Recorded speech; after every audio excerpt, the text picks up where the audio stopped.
Welcome, everybody, to a semi special episode, or should I say, semi special episodes. I should really call them shorts, right? And so, allow me to explain.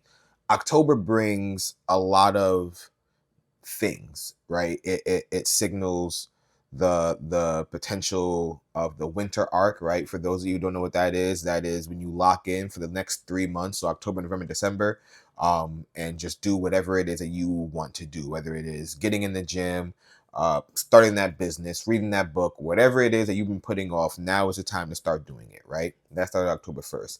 It's spooky season. Obviously, Halloween's right around the corner. We can't forget about Halloween on our way towards Thanksgiving, but that's November's time. So leave November where it is. It's Halloween time right now. And for me, I did this last year. So for me personally, I thought I should do it again this year. I take October to post a clip or a short every single day, right? So my normal schedule is you guys get episodes Sundays, Tuesdays, Thursdays, and Saturdays. Well, every other Sunday, Tuesday, Thursday, and Saturday. And then you get clips every Monday, Wednesday, Friday, right? And I've been really good with that schedule. But last year I decided to do this, and I decided to do it again this year. So it started off with the cookies from Half Baked, and then it just became regular clips. I figured for the remainder of the month, as we creep closer to Halloween, that I'd give you guys something a little bit different. To, I guess, really be aligned with spooky season. So as you can tell, there's something on my table. It's just my laptop. I decided to just push the screen all the way back because it just looks like it's just taking up too much. It's just too much space being taken up. So I pushed it back. I can still read it, and then you guys can't see it, so it still adds to the suspense. So here's what we're gonna do. I've taken to the internet. I've pulled up Reddit and I typed in short scary stories. I don't know what to expect. I picked this one solely based on the title. It's from the thread No Sleep. I don't know. I think that's what it's called, like the thread No Sleep. And I'm just going to read this story. Now, the No Sleep thread says, please read our guidelines first. No Sleep is a place for Redditors to share their scary personal experiences. Yeah, but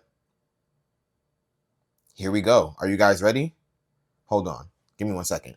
Okay, so I had to switch threads. I was reading the FAQs and like the guidelines. Again, I just pulled it up and I was going to read it right now, and it was like, nah, you better ask for permission because it can sue you for copyright, blah blah blah. Forget it. Forget it. I switched to a new Reddit. So I'm on scary stories now. And the title of this one, again, didn't read any of these. The title of this one is My 10-year-old son convinced me to kill his mother, but not my wife? Question mark. Here we go.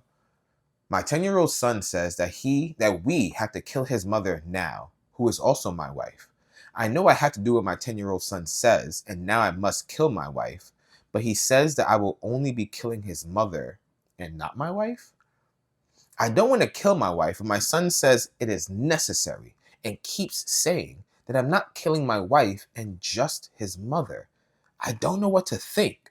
Like the other day, me, my wife, and my son were having a nice meal. Then my son says that we needed to kill his mother. I can't do it. And this is just insane. And I go up to my son and I tell him that I can't do it.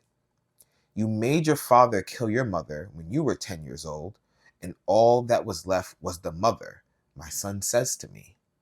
He is right. When I was 10 years old, I too made my father kill my mother. The fuck? I can't remember the reason why. And he actually did kill my mother.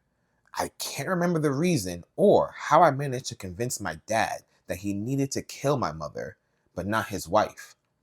I regret ever doing it to him. The thing is, though, I can't remember why I convinced my dad to kill my mother.